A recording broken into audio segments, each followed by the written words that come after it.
Mwuka wera manukire kuri buri wese uyu munsi wa none. The Holy Spirit come kugira ngo Uwiteka abashe kutuganiriza neza.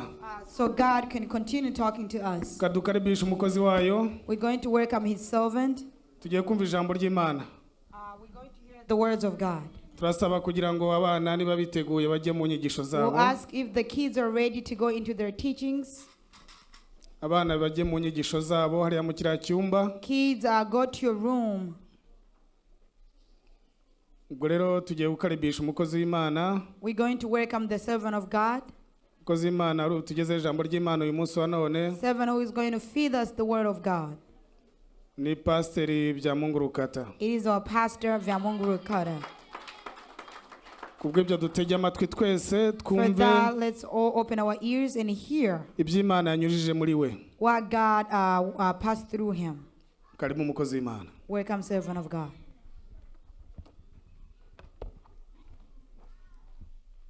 Hallelujah. Amen. Hallelujah. Amen. Ndio nongeye kandi kubaha kaze. I welcome you again Muraka kanya on this morning, tugira tuganira ijambo ry'Imana. the time that we are about to share the word of God. Nagomba untize amatwi Lend me your listening. bikukundiye wongere undabe umpanga amaso kuko If possible, I ask you to pay attention to me. kuko Look at iyo me. uriku urahanga umuntu amaso Because when you look in my face, birafasha umuntu kukurikirana ivyo ariko aravuga. it helps you to pay attention to what is being spoken. Kuko amatwi yonyene ntahagije nico kituma Imana yasizeho izo ngingo Because zose. only listening is not enough. Kuko gwangaje amaso n'amatwi yose arangara karaba ivyo You urabisha have to amaso. listen and pay attention to what I'm Kubw'ivyo saying. tugira tuje kumva amajambo y'Imana. We are about to listen the word of God. Amajambo y'Imana tuza kusangira uno munsi. The word we're going to share today, N'amajambo y'Imana tumazemwo imisi. we have been listening to them.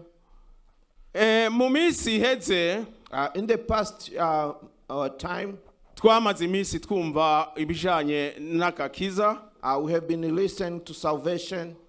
Twararimaze ko umwanya utari muto. We spent a lot of time on salvation, Kandi byaranadufashije gose and it helped us kuko ivyo twari twamaze kumbure no kwibagira because what we had forgotten, mpwemu yagiye aratwibutsa. the Holy Spirit reminded us. Mu ndwi iheze In the last week, haratanguye ikindi cigwa.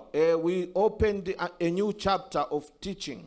Icigwa cyakurikiye cyari cigwa kisigura canke kisobanura The one that came, ijambo icaha. it talks about Kuko the sin. ako kakiza naho tworonga ukakiza, Because even if we receive salvation, akakiza twaronse the salvation we received, kafise ibikorwa byo kugira ngo ukazitirire. it have got foundation Kuzitirira akakiza to protect it. no kwirinda icyaha niko kuzitirira akakiza kawe. Is to stay away from sin. Ariko ico cyaha sasa But that sin, kukisobanukirwa ngo icyaha ni iki, for you to understand what is sin, bituma abantu biyanduza bakaca bonona ako kakiza. it makes people to make dirty themselves and they damage the salvation they Nico have. kituma tugomba kugira ngo turabire hamwe icyaha ni iki. That's why we want to analyze what is sin. Uwigishije mu ndwi iheze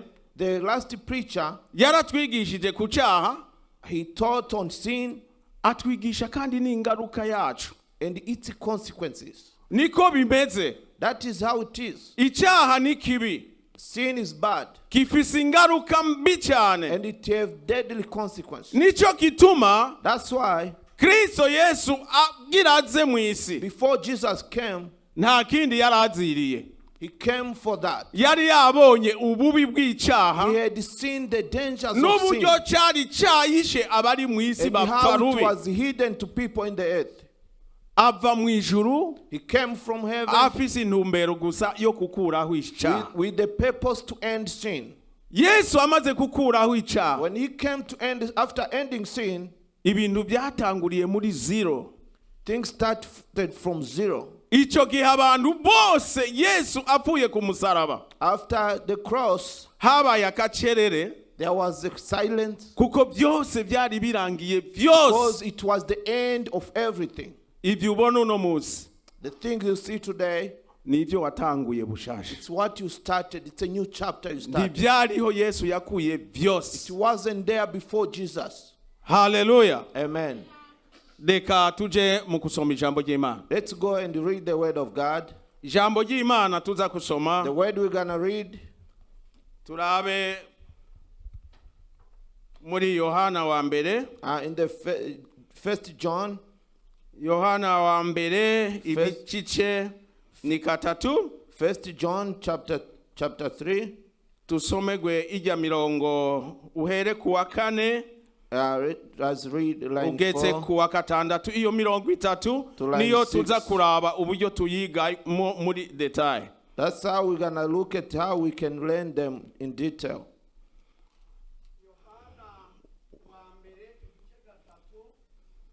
Yohana wa mbere igice gatatu guhera ku murongo wa kane haravuga ngo, duhereye ku mutwe w'ijambo havuga ngo, gukora ibyaha ntikubereye abana b'Imana. Umuntu wese akora icyaha akora iby'ubugararizi, kandi icyaha nico mugararizo. 5. Kandi murazi yuko uwo yahishuwe kugira ngo akureho ibyaha, kandi atacaha kiri muri we. 6. Umuntu wese aguma muri we ntakora ibyaha. Hallelujah. Amen. Ukora ibyaha wese ntiyamubonye kandi ntiyamumenye. Hallelujah. Soma. Let us read in English. First John chapter 3, line 3 to line 6. 4 to 6. 4 to 6. Everyone who makes a practice of sinning also practices lawlessness, is lawlessness. You know that he appeared in order to take away sins, and in his there is no sin. No one who abides in him keeps sinning. No one who keeps in sinning has either seen him or known him. Amen. Hallelujah. Amen. Ngira twayumvise icyaha icyarico. We just heard what is sin. Icyaha Sin cyasiguwe neza muri uyu murongo muri iki gice cya kane. has been explained on line 4. Hasiguwe ati It says, ngo umuntu wese akora icyaha everyone who practices sin ngo akora ubugarariji. is against the law. Kandi ngo ubugarariji And being against the law ngo nicyo cyaha. is a sin. Bisobanurwa ko That means ntabwo ushobora kwitwa umugarariji you cannot be called a rebellion imbere yawe hatari itegeko wagararije. when there is no law. Yesu Kristo amaze kupfa mu isi, When Jesus Christ left the world, amaze kukura icyaha akakitsinda akakuraho, after defeating sin, abana b'abantu tucungurwa n'amaraso all yiwe human beings were saved by his blood kubera yarazi ko aje kurangiza iyo mirimo because he knew he's coming to end all that. kandi asubira iwa data kugira ngo agenda tutegurire ibyicaro. And he was going to return and prepare a place for us. Yaciye abona ko atashobora kudusiga uko nyene He knew he was not going to leave us nk'inyamaswa ngo like that. tugende uko Like tugomba, animals behave the way we kandi want. yarabonye uko twari twapfuye rubi, Because he have seen how we died. ashiraho amabwiriza So atugenga. he brought the law. Ayo mabwirizwa agenga uwakiye akakiza, This commandment that we speak amabwiriza agenga uwacunguwe, of, the ones for a person who is saved. niyo mabwirizwa These are guidelines tugenderako that we follow, tutakwiye kugarariza. and we should not go against it. Ariko ngo ukora icyaha wese But a sasa person who sin, ngo moja kwa moja akora ibikorwa by'ubugarariji, one time he becomes a rebellion. kandi ngo ubwo bugarariji And that kind of rebellion nibwo buca bwitwa ngo ni icyaha. is called a sin. Yesu amaze kubona abana b'abantu When Jesus saw that human yibuka being, imibabaro he yagize, remembered the suffering he went through, abona abana b'abantu uko bigenza, and he saw the way we behave human beings. avuga ati aba bantu ngora iki? Then he said, what can I do?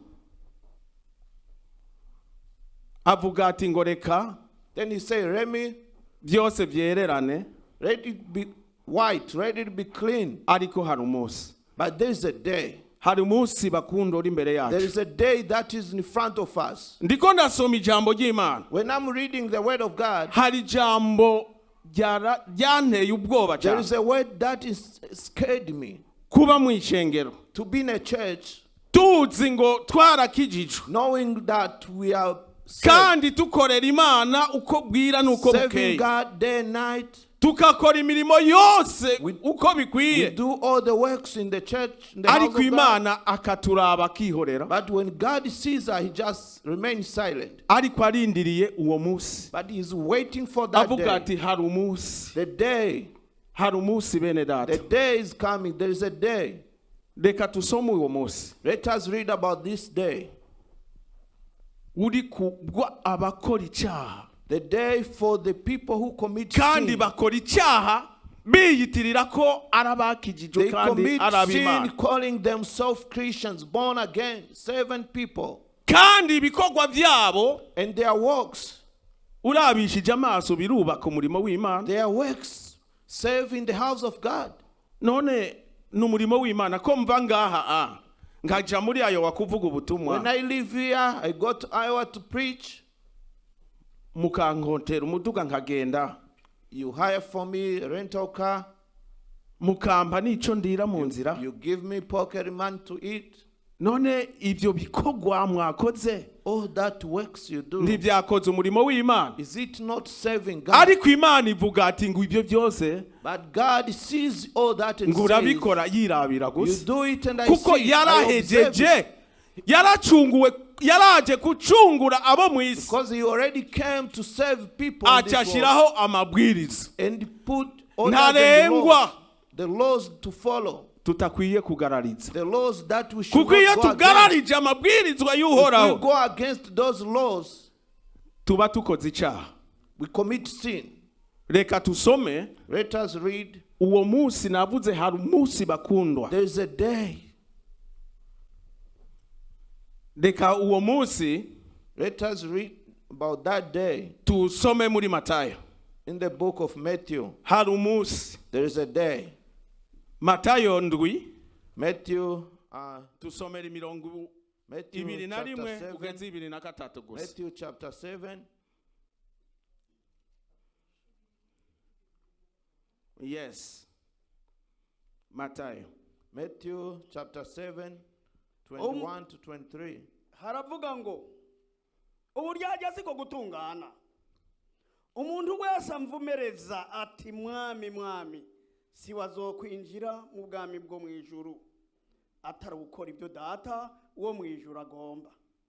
Benshi bazombwira kuri wa munsi ngo mwami mwami ntitwavugishwa n'Imana mu izina ryawe, ntitwasenda abadayimoni mu izina ryawe, ntitwakora ibitangaza byinshi mu izina ryawe. 23 niho nzoba jinjibura. Hallelujah. Ni ntaho nigeze mbamenya mviraho mwankora biziramwe. Hallelujah. Soma. Let us read Abichongereza babyumve. Matthew chapter 7, line 21 to 23. It says, not everyone says to me, Lord, Lord, will enter the kingdom of heaven, but the one who does the will of my Father who is in heaven. On that day, many will say to me, Lord, Lord, did we not prophesy in your name, and cast out demons in your name, and many mighty works in your name?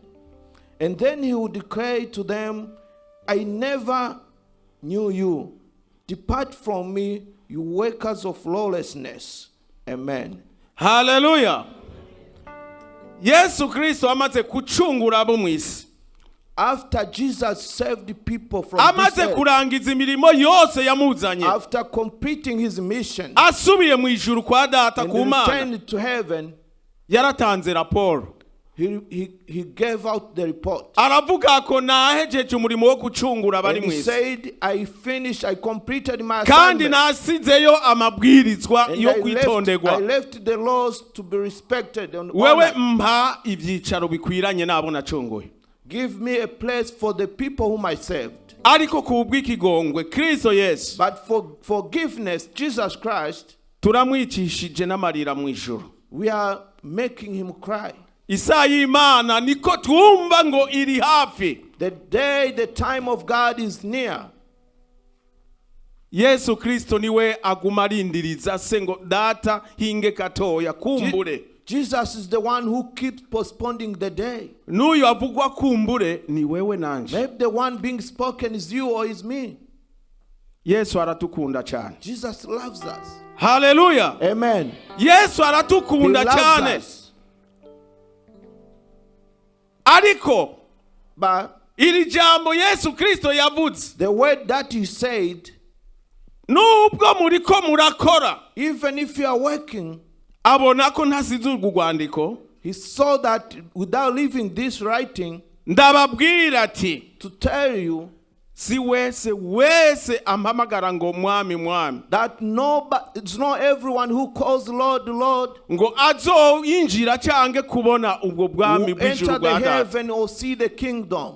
sitsi gusa uwakoze ibikwiranye nuko nashize amabwirizwa Only those who obeyed the law. sitsi gusa uwakoze ibyo data agomba Only those who did the works that God amategeko wants. ntiyari gwihiwe The laws doesn't belong to Jesus. Yesu ahagarariye umurimo wa se He represents the work of his Father. ngo sitsi gusa uwakoze ibyo data Only agomba those who work the things that God wants. ibyo data agomba ibyo Imana igomba si bindi What God wants ni ukwitandukanya n'icyaha is gusa for you to stay away from sin. icyaha The sin ni umugararizo is rebellion w'ibyagezwe by'Imana nico cyaha against the things of God. mwene data ukikora by'umugararizo My brethren, the one who's still doing things that are against the law, aho yahereje ku murongo wa gatandatu where we just ended on line 6, ngo abo bose bakora ibyo he say all those who do all those things, ngo ntibamubonye they never saw him kandi ntibamumenye and they never knew him. ngo nico kituma bakora ibyo That's why they do all those things. ariko umuntu wese ngo aguma muri we But the ones who remain in him ngo ntakora icyaha haba namba will not sin, do not sin. dusubire aho nyene unsomere umurongo umwe gusa ujya murongo wa gatanu tuvuge ko nawe Let's read line muri Yohana 5. wa mbere gatatu First usoma John, umurongo wa gatanu wonyene nawe First tuvuge John.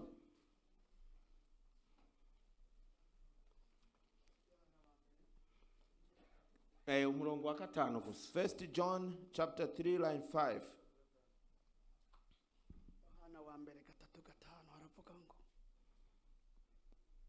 kandi murazi yuko uwo yahishuwe kugira ngo akureho ibyaha kandi atacaha kiri muri we. haleluya Amen. haleluya Amen.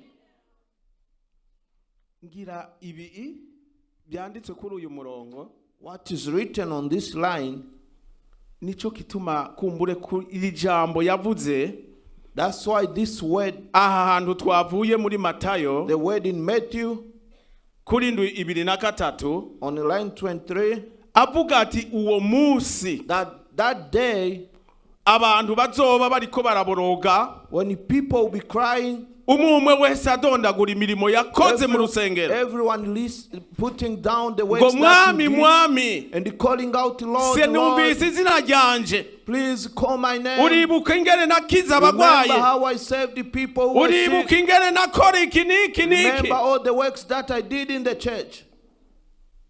simvuga by'imyubakire I'm not talking about kuko ndayikeneye. The construction fee, I know. Hallelujah. Amen. Uhavureka kuyizana. I know many people who kuko stop to ubona bring inzira it zawe zitatunganye. because you see your ways kuko kuri uyo are not munsi clean. ntawe muzohurira n'imyubakire Because yawe. on this day you will never be asked about that. Ariko haracyari akanya. But you still have the chance. Ibikorwa byose wakoze mu All the works butamenya that you did without knowing, ukiri mu isi uri mu the byaha time you were in the sin, ukorera mu busa, working for nothing, uracyafise umwanya wo kubyeza you bikezwa still have time to bikatunganywa re-clean, make ari it uko clean, wewe wenyene utunganije ubugingo bwawe. perfect your life and work on your kuko life. twumva ngo ibikorwa byose twakoreye mu isi That all the works that we did on this earth, ngo nitwarangiza after our journey, ngo bizotukurikira. they will follow us. Naho wakoze iki utaramenya Kristo Yesu, Even the things you did without knowing Jesus. naho muri iyo mizigo harimwo ibintu by'ibitubitu, All the things, all the dirty things in it. ubusambanyi, ubusumu, ububorego bwuzuye mu Adultery, matu, drunk, and all the akurindiriye things. kukuherekeza. He's waiting for you to follow you. Umunsi The ukijijwe day that you will repent, ukwitunganya the by'ukuri, day you repent in a true way, byose birezwa bikatunganya, all those things are bikagirwa clean. neza, They are cleaned and made perfect. bizokukurikirana byera. They'll follow Haleluya. you. They'll follow you. Ibuka kumbure hariho byinshi. Remember, maybe there are a lot of things. Ndibuka mwene wacu mwarimu Celestin I ariwe remember Masharubu Evangelist Celestine Mwalimu Masharu, ariko arakushingira intahe when he is giving out mu byo testimony, yakoze akiri mu when he isi, testified things that he ariko did, amaze kukizwa but after being saved, yarabirokoye nyine. he saved all those things. Haleluya. Amen. Ngo aho nacerewe Where I delayed, ngo ndahariha ukwiruka. I paid it with speed. Uriyo nkuru y'uwo mugani That proverb, urayibaza bujene. ask Mr. Eugene. He knows about it. Arafise aho yacerewe, He knows where he delayed. ariko arondera uburyo yogira inzindi ngoga zo When he kwiruka. was looking for a way to Arokora speed ujya life. mwanya yatakaje ngo wezwe, By that time he lost. nawo uwo mwanya umukurikire mu He bimukurikira. want that time to follow. Hallelujah. Amen. Amen. Worondera nawe umwanya wawe, If you look your time, umwanya wapfuye the ubusa time that you lost, utaramenya Kristo the Yesu, time that were lost in darkness, kandi si umwanya wonyene.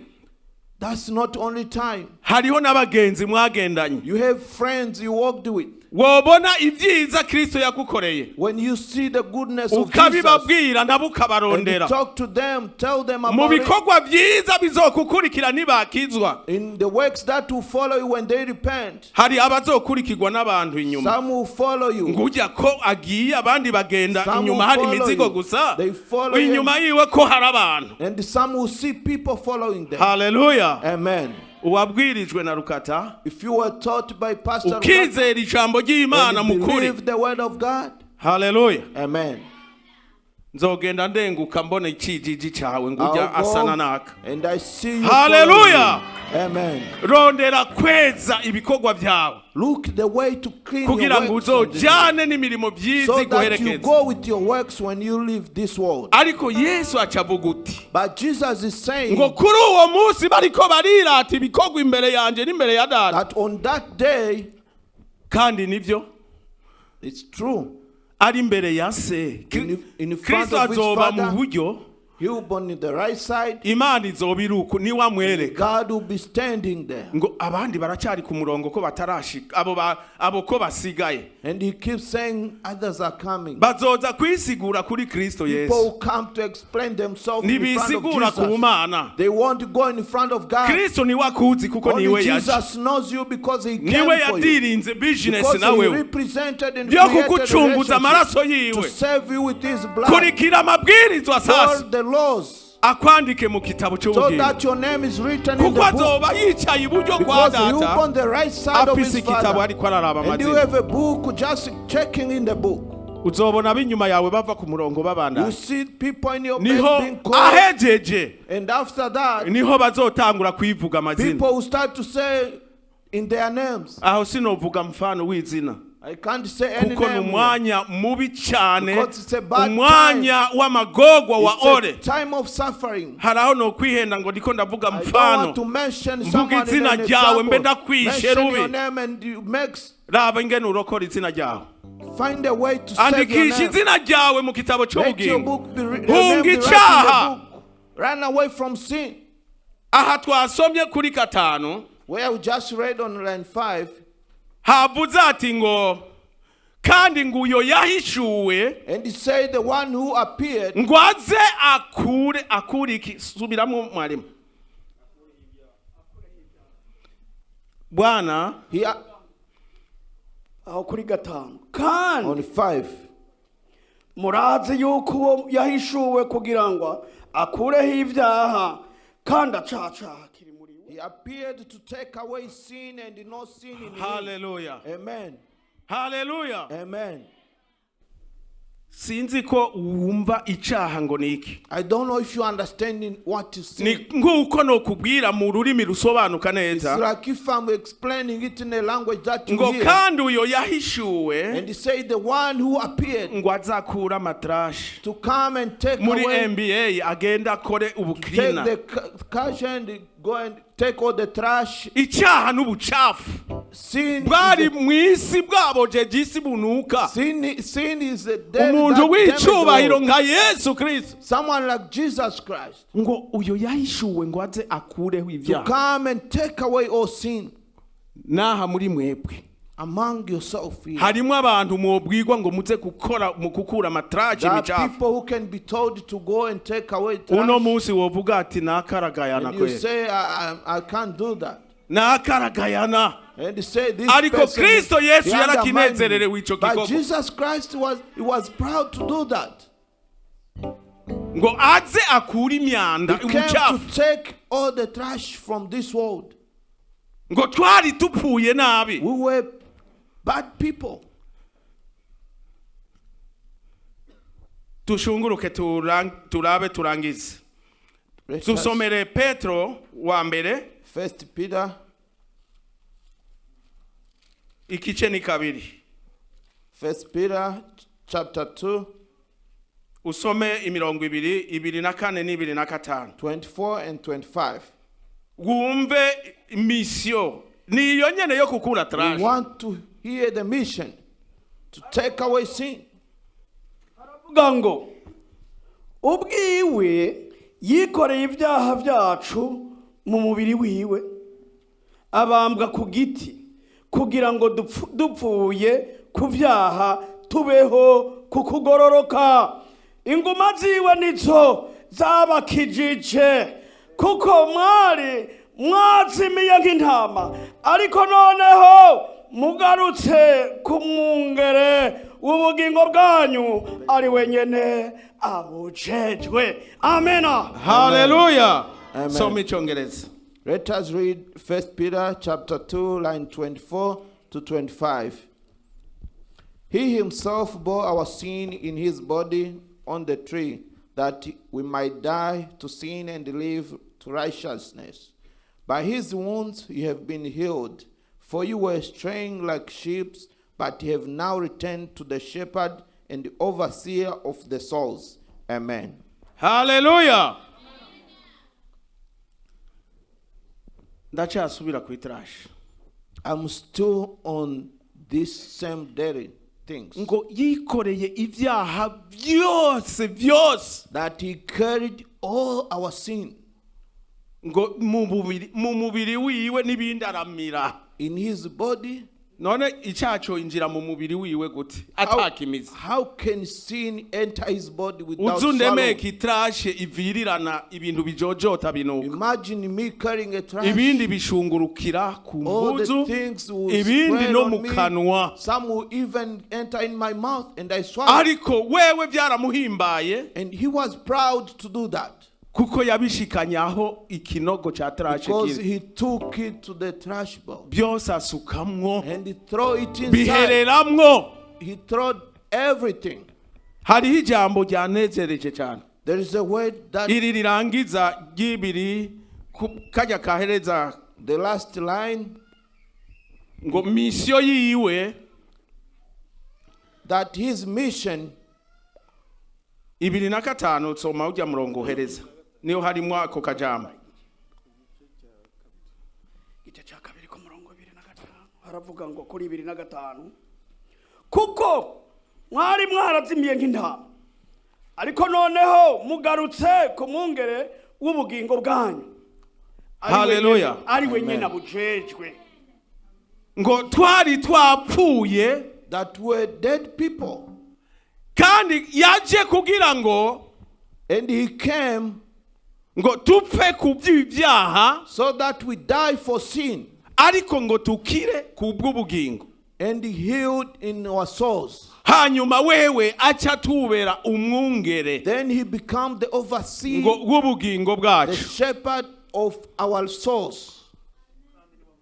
Ngo kandi niho haciye haheza ngo ni wabujejwe. And he oversee our souls.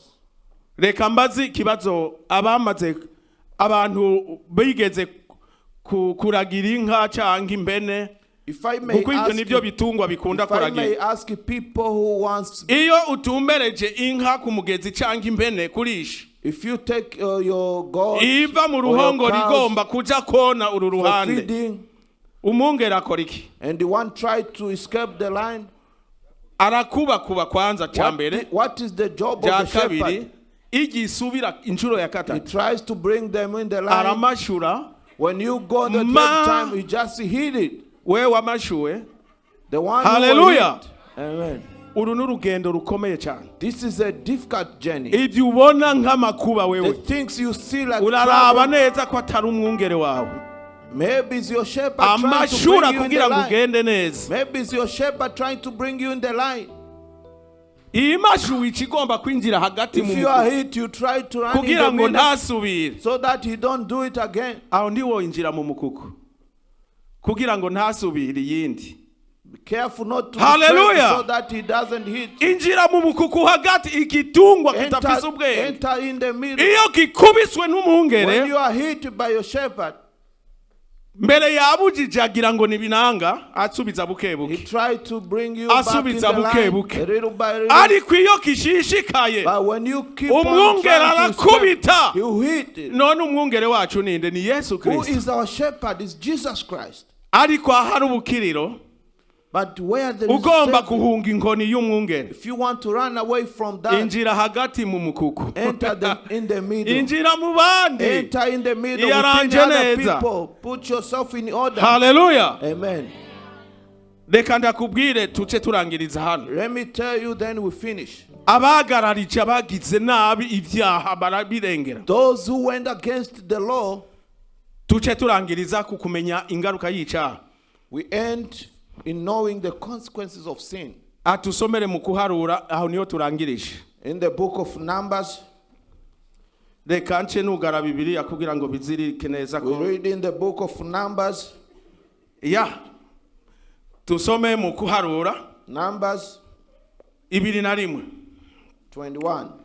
Hanyuma mutusomere 4:10. Twumve ingaruka y'icyaha. 21, line 4 to 10. Ariko muri iyo ngaruka y'icyaha kandi We hear the consequences of sin, harimo n'umuti and there is a medicine too. yokiza izo ngaruka, izo ndwara There's a medicine ziterwa, that can heal you n'ibyaha. from those consequences. kandi uwo muti uri ngaha, And the medicine is here. uriho. Is here. Gusa uze kuraba But be careful. ko indwara ugwaye Watch the disease igomba that you gusa have. igomba gusa n'izi ndwara is almost abatwitangiye similar nabo to bagiye this. baragwara, kandi baciye batwibira n'ibanga uburyo woronka umuti. And they told us on how we Nico can be kituma healed. ndakuhumuriza, That's why I'm saying, aho ubona ugeze, where you are today, umwanya wo kukirura cyariho. the time to be healed is still there. You still have Ariko the chance. hariho abagarariji But there are people bagarariza no ku munsi wo gupfa. who rebel even on their Hariho last umuntu day. ugenda ngo uriko urasengera mu bitaro ari ku Some mfiro, people you want to pray for him, to pray ariko for him when ararondera he's uburyo sick, akukubita n'akakofi kanyuma and ngo he's trying to fight you when you are trying to pray utuboko for him. no ku mfiro.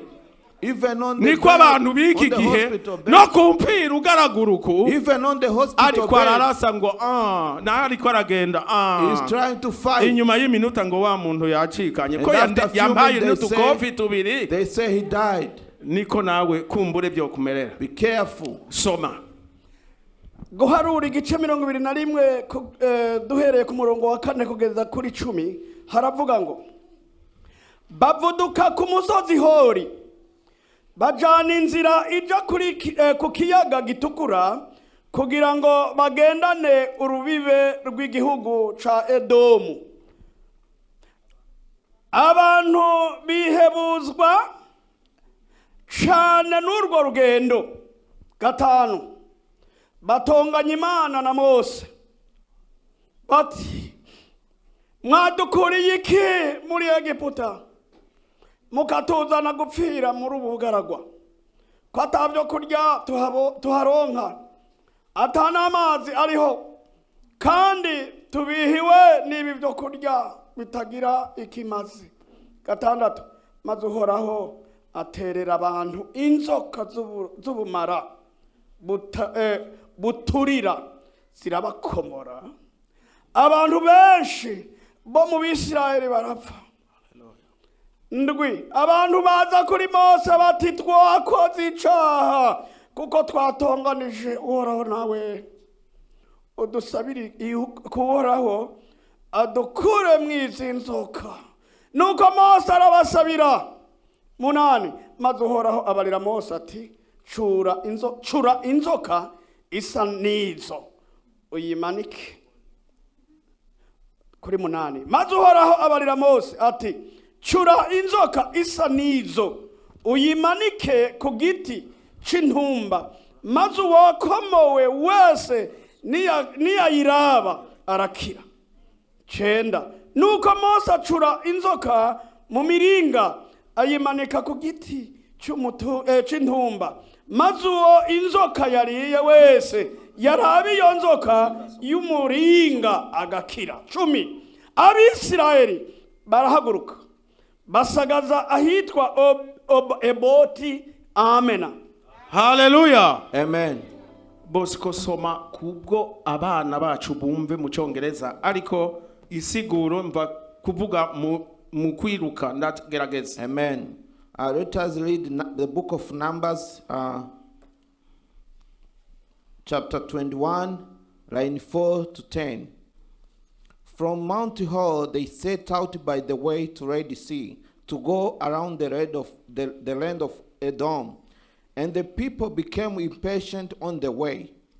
And the people spoke against God and against Moses. Why have you brought us up out of Egypt to die in the wilderness? For there is no food, there is no water, and we loot this worthless food. Then the Lord set a fierce tempest among the people, and they bite the people, so that many people of Israel died. And the people came to Moses and said, we have sinned, we have spoken against God and the Lord against you. Pray so that the Lord take away the serpent from us. So Moses prayed for the people. And the Lord said to Moses, make a fierce serpent and set it on the pole, and everyone who is bitten, when he sees it, shall live. So Moses made a bronze serpent and set it on the pole. And if a serpent bite anyone, he would look at the bronze and the serpent and live. And the people of Israel set out and camped on Oboth. Amen. Hallelujah. Amen.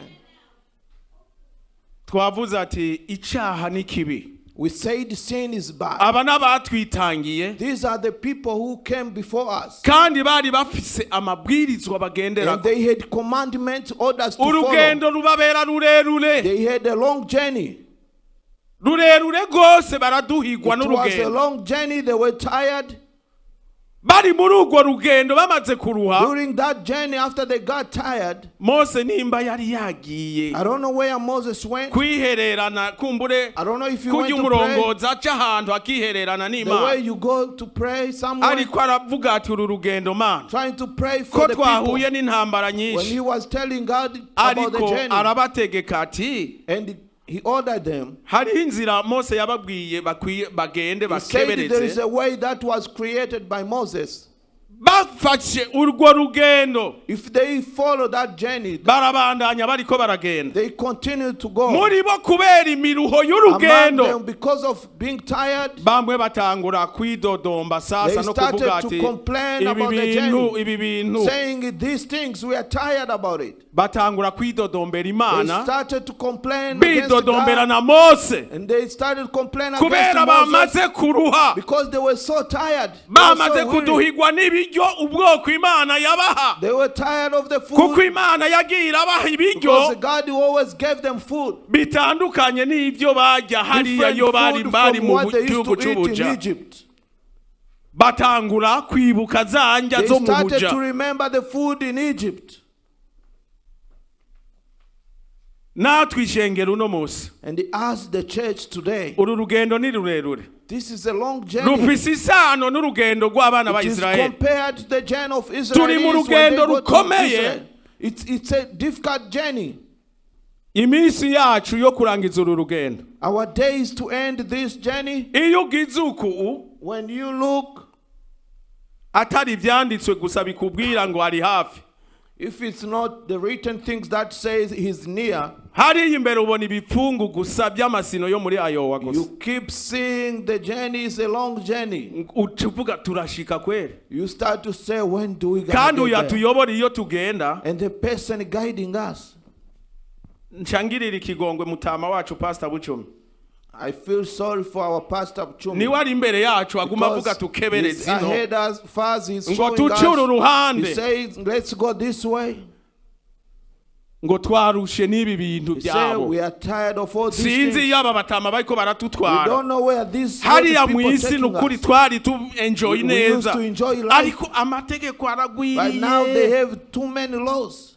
Benshi aha Many people here, ni Imana gusa, it's only God. ikiri ku mutima. What is on your heart? Bamwe bibuka ubumini ngo iyo twari twibereye Some twarambara people ubumini, start to Bucumi say, ariko we aratubuza, used to put on our miniskirts. hariya twiyambarira ubumini, We used to just dress whatever we want. ngo ibi bikanzu birebire But kuva now they ryari. want us to put on long dresses. Ayo n'amakuba yo mu rugendo, This is the kuko difficulty twebwe in nta the manu journey. turiko turarya zidutwira, We are eating the man from heaven. nizo jipo ndende Oh, these are the n'ibi long bipantaro dresses. binini binini. These are big pants.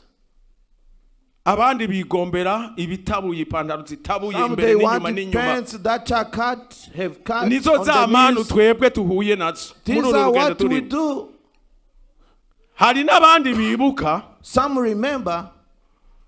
ubushera, Some remembers.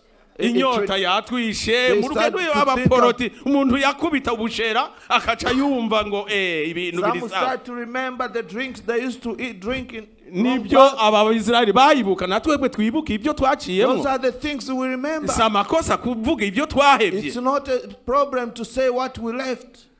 Hari abibuka ikiyeri, Some will start to remember beer.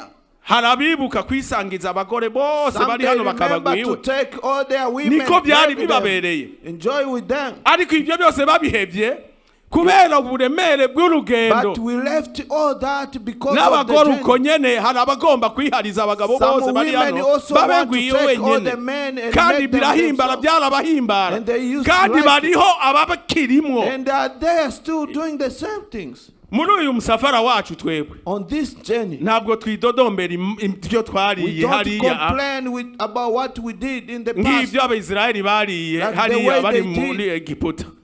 Twebwe twidodombera ibyacu twaciyemo natwe. We complain about the things we went Unanigwa through. atangura kwibuka ibyo When you are yariye, tired, you start to remember. ariko ico bakoze But what they did, ngo bidodombera Imana na Mose. they complain against God and Moses. Imana ntiyarindiriye Mose ngo abanze ave hariya. God did not wait for Imana Moses. yonyene ivyumvise When God heard it, bariko baridodombera Imana batuka when they n'Imana. were talking against Moses and God, nta manu iriho hano ya stimulus. Imanu isa na Don't you guys stimulus. have a stimulus check? Abidodomba ngo iyo bamfise abana Some 10 say niho if I byari had- kuba if I had neza. 10 Imana kids, yampaye kamwe. God Raba gave me ndonka one. kamwe. Now I'm gonna receive one. Ukwidodomba bidodombera You Imana. start to call Nande against na God. Mose. And Moses. Imana ikubita moja kwa moja God inzoka muri bo. hit them and brought serpents. Zirabarigata They zirajya. start to bite them. Bubiri gusa bwacitse ku icumu. Only 2 people who survived. Buriruka. They ran away Mpaka iyo Mose ari. to Moses. Ngo Mose And they say, turapfuye. Moses, we are Abantu dying, bose we are baheze. dying, people are dying. Mose azariruka. Moses came running. Asanga imihindikiri y'ibiziga And gusa. he saw Abayisiraheli people, bose bapfuye. when people were dead. Mose abwira Mana, Moses told God, nibiki wakoze iki? what have you done? Abantu barapfuye. People are dying. Ariko muri abo babiri But among 2 people, baravuze icyatumye bapfa. they said why they died. Aho ndiwo bivuga igituma uri kurapfuko tubona. Why can't you say why you are dying? Bo bavuze uko. They said, Ngo Mose They said, nyaruka Moses, come ngo fast. twidodom twatutse Imana na we wewe talk against you and God. watutse Imana na Bucumi. Can you shout Byose God and turabivuga. shout Pastor Chumi? None Mose ari Where's Moses? watutse Imana na Bucumi niwo nyaruka none Did you insult God? cange Oh, ya Mo- Alex mwatutse Imana na Alex. Oh, Evangelist Alex? Niko bakoze bavuga twatutse They Imana came na and Mose. said we insulted God and insulted Moses. Mose abibwira Imana.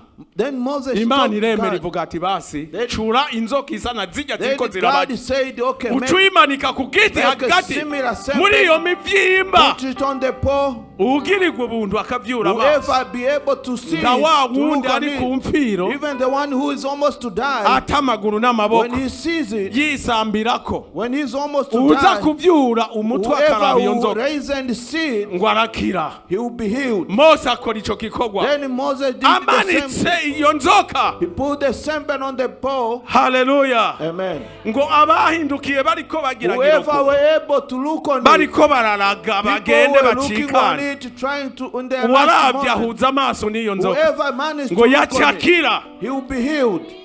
Hari inzoka iri hano inyuma yanje. There is a snake Hallelujah. here. Amen.